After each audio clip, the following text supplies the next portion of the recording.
আমরা বাঙালিরা সবাই তো ভগবানকে শ্রদ্ধা করি, পুজো করি, সব কিছুই করি।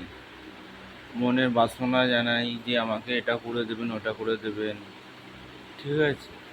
কখনো আপনারা কি জিজ্ঞেস করেছেন যে ঠাকুর কেমন আছে, বাবা কেমন আছে, কালী মা কেমন আছে?